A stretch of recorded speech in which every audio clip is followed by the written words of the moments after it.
we will be tracking throughout today.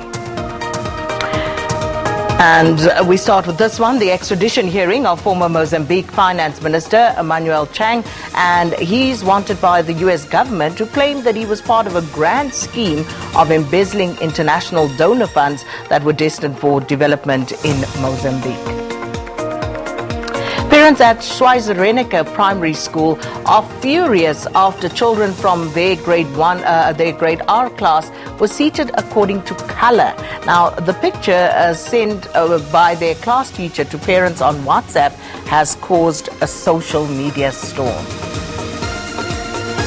And then we'll also follow up on the delayed registration on certain studies at UNISA campuses. Activities at UNISA could not kick off due to some confusion regarding the suspension of some programs. Now, applicants were notified on Monday that the university will not be offering some studies as they are yet to be accredited by the South African Qualifications Authority. And we move from there to our trending topics. And starting, of course, with hashtag Bundle of Joy. And that relates to yesterday and the first day of school, and many parents speaking and taking pictures of their little bundles of joy on their first day of a big school. And that was what that particular hashtag was about. And then hashtag Manyi, and that's Mzwanele Manyi launching his political party yesterday, ATM.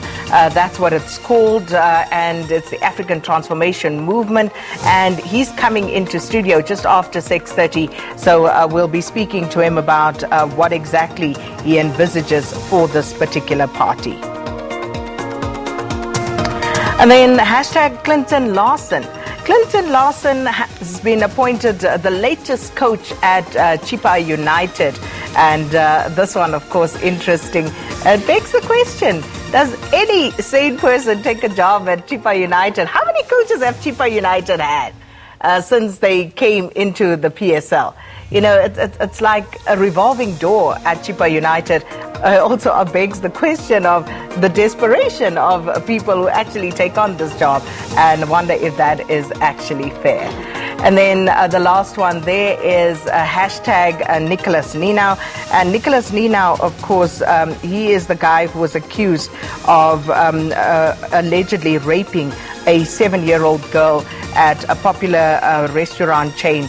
And he was, of course, sent for psychological evaluation, and many people again coming out and questioning, you know, this on the lines of race, and why it is that people like him need to be sent for psychological evaluation.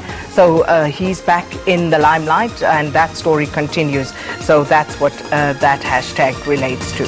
All right, so that's what we have for you there, and we will be bringing that question of the day up, and Jimmy Manyi, or Mzwanele Manyi, I should say, will be coming in later, and we're asking this morning about the political parties and whether the entry of new players like the ATM is actually a motivational factor. Does it motivate you to actually go to the polls? What sort of effect does the entry of these new political players have on you as a South African voter?